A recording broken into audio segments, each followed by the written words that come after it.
The threat from armed criminals is ever present for these police officers attending this evening's annual meeting of the Federation. They're angry over what they see as the government's half-hearted approach to solving the problem. The Home Secretary is tightening up the gun laws in the wake of the Hungerford massacre.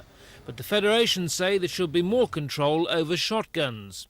Anybody who has a shotgun certificate can possess as many shotguns as they like. What I have said is that if he gives you the power to inspect the security of guns, it would help if we knew how many you've got. And quite honestly, he hasn't gone far enough on that aspect. And I don't think the government is grasping the nettle. Shotguns should be made Part 1 firearms. A gun is a gun. And at the end of the day, we should have certain powers that we haven't got today. However, the Federation have welcomed new powers the Home Secretary has promised them over the growing use of knives. Last year, 25 police officers in London were stabbed. Already, more than 26 have been stabbed in the first 6 months of this year.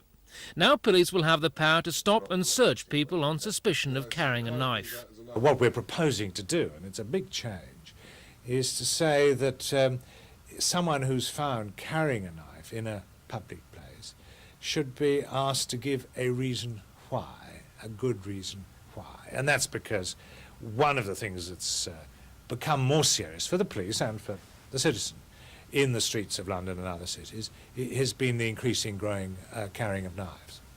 Meanwhile, Federation Chairman Mike Bennett has called on London's new black MPs, Paul Boateng, Diane Abbott and Bernie Grant, to take the lead in condemning black and white youths who commit crime. What I'm saying is, give us back the power. Members of Parliament over there should support those powers. I don't want terrible powers. I don't want anything to go too far. I just think that we need to bring the pendulum back down to the middle. Now we have Bernie Grant in the studio with us. What is your message to Bernie Grant? What would you like him to do? I'd like to see Mr Grant and other MPs stand up and be counted and condemn law and order, whoever the culprits may be, black or white.